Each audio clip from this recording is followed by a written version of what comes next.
Who's unpacking our issues today? First, the digital segment. SABC multimedia producer Neo. Neo, a very good morning to you. Thank you so much for joining us. It's a pleasure.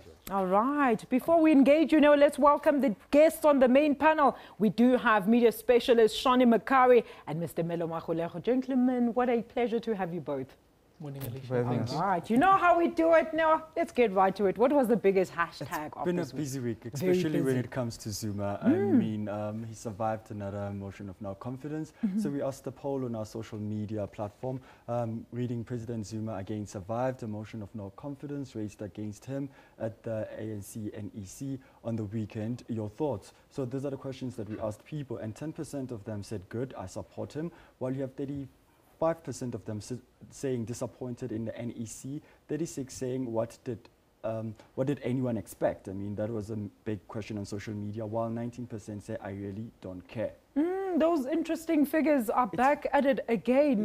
Where people are just at a stage where they think, I mean, what does it matter? People say they don't care anymore. I mean, they've seen this happen over and over again. But let's get some of the tweets. Tembelihle Makama here says, Jay-Z has single-handedly destroyed a movement that was built on solid ground in the history books. His pages will be few, but very heavy. Let's look at more tweets. This other tweet was just saying, says, hashtag Mandashe and his party can keep Zuma. Let's see if voters will keep them come elections 2019. And that's what people have been saying on social media. Yeah, it looks like the 2019 campaign is fast on a trail before anything has been made official. Genius7 there says it's always an act by the NEC to make it look like they are not happy with Jacob Zuma, but they were never going to take him out. Gentlemen, what did you make of the developments there? Let's start with you, Shani. Well, there's a WhatsApp short video that's making the rounds, which actually shows the reasons for voting ANC. And when you page through it, there's nothing, the pages are empty. And unfortunately, that's what most people are feeling right now. And I don't know if the ANC is awake or alive to that issue right now, that, come 2019, they may be in opposition benches. And the chorus is growing. Melo, what do you make of the developments there? I think, obviously the ANC as an organization is looking to sort of like consolidate itself and prevent it from breaking up. So part of the problem is that if they vote Zuma out now, there's a risk that the party starts to splinter off. Exactly. And I think that might be a greater risk for them winning the 2019 elections than if they keep Zuma now and then they vote in at the December conference and afterwards then they dispense of Zuma. So I think there's But isn't Zuma leaving anyway at the end of December? Yeah, no, that's exactly what I'm saying. I'm saying that if at the end of December they let him, because he's still going to become country president afterwards, right? So he steps down as party president, and maybe they might ask him to step down as country president. Then from there on, then they can start their 2019 campaign. Because I think the other thing is that people also tend to be very fickle. I mean, like 2 years is a long time to think that people are going to remember some of these things. All right, let's leave it there on that big hashtag. Let's look at the next big hashtag. Another big one has to be the Gupta leaks that has been making rounds for almost 2 weeks now, and the story keeps on growing. So what are we looking at here? So we asked the poll also, what do you make of the Gupta leaks? Emails, actually, and then 60% say proof of state capture, while 14% say fake news, which there were a lot of people on Twitter saying it's fake news, and 26% say I need to read them first. I need to read them first. Let's look at more tweets. Ricky Singh says the government doesn't see fit to advance loans to SMMEs, but for the Guptas, 1.86 billion rand up front. It's a kind of betrayal to us patriots. Hashtag the Gupta leaks. I mean, hereby saying aspiring black businessmen should look up to the likes of Vose Tembe Kwayo, DJ Spoo, and many more, or not looters. Hashtag Gupta Very leaks. interesting. And Ever Lily there says, of course, as South Africans, we must not allow this kind of intimidation. Hashtag the Hawks has no credibility. Guptas must go now. Melo? I think some of these guys are raising very pertinent issues around the funding for SMMEs, right?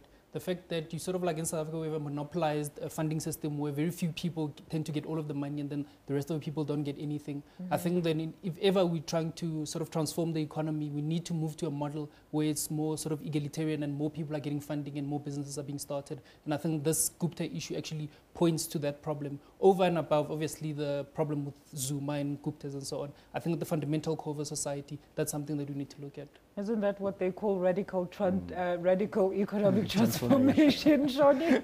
Well, nobody's actually coming up with a proper definition of that. But I think what I would like to just highlight is the fact that when people loot state-owned companies, they're actually looting directly from the public. That's true. PIC holds about 190 billion rands worth of debt of state-owned entities. And basically, they're the ones who are looking after the pensions for employees of the state. When the PIC cannot meet those obligations, guess who's going to fund it? You and I, through our taxes, because they're guaranteed. It's a defined benefit, not a defined contribution type of setup. I don't want to hear anything further on this.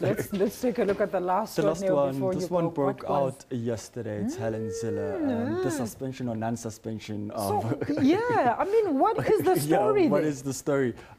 Looking at social media just this morning, people are still talking about this topic. It reached over 355 unique accounts, 1,000 accounts on social media, while you have 400K also impressions on social media. And this is just within 20 minutes this morning. So it's an ongoing topic on social media. What are they saying? Because people are confused about my money's...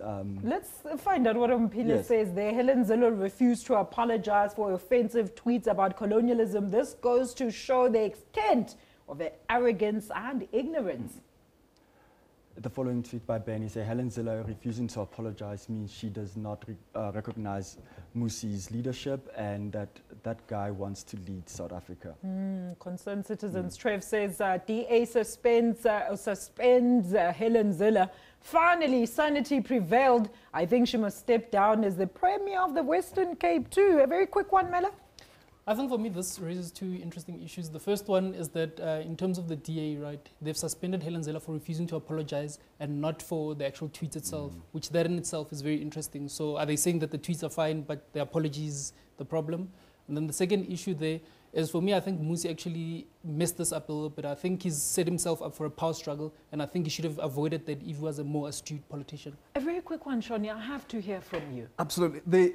What Zille is missing is that South Africa would have benefited from global trade, not from enslavement through colonialism. And that's the part she's missing through her argument. And he closes his argument. Let's close this segment now. Do tell our viewers where they can get all these news and more on our social media platforms. SABC, you go to www.sabc.news. That's where you get the news. And then on Twitter, it's on the strap. And also on YouTube. It's on the strap. Yes. Make your work a lot easier. Neo, thank you so much for joining us this week.